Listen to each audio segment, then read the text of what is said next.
Жалал Абад облусунун 21 айыл өкмөтү 7 миллиондук грант утуп алышты. Жергиликтүү өз алдынча башкаруулар союзу жергиликтүү деңгээлде кызмат көрсөтүүнү жакшыртуу долбоорлордун алкагында конкурс жарыяланган. Ага 37 айыл өкмөт катышып, жергиликтүү кызматтарды жакшыртуу боюнча долбоорлорду жазышкан. Гранттык комиссиянын жыйынтыгы менен 21 айыл өкмөт жеңүүчү деп табылган. Долбоордун максаты жергиликтүү деңгээлде кызмат көрсөтүүнүн сапатын жакшыртуу болуп саналат. Жеңүүчү айыл өкмөттөрдө бирдиктүү терезе кызматын уюштуруу, ирригациялык тармактарды жакшыртуу, бала бакчаларды оңдоо сыяктуу долбоорлорго чаккан гранттардын сертификаттары тапшырылды. Долбоорлордун алкагында алдыда Ысык Көл облусунун жеңүүчүлөрүнө сертификаттар ыйгарылат. Жалпы суммасы азыр мына 7 миллион 184 миңдин алкагында биз 21 айыл өкмөткө бөлүштүрүп бердик.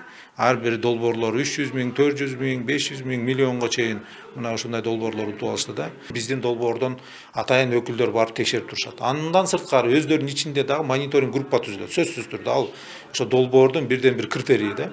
Сөзсүз түрдө ошол адамдар дагы келип карап ошол долбоор аягына чейин иштеп атабы, ташып кеткен жокпу аны башка жака, же иштебей калбадыбы, кандай болуп атат, аны текшерүү сөзсүз болуп турат.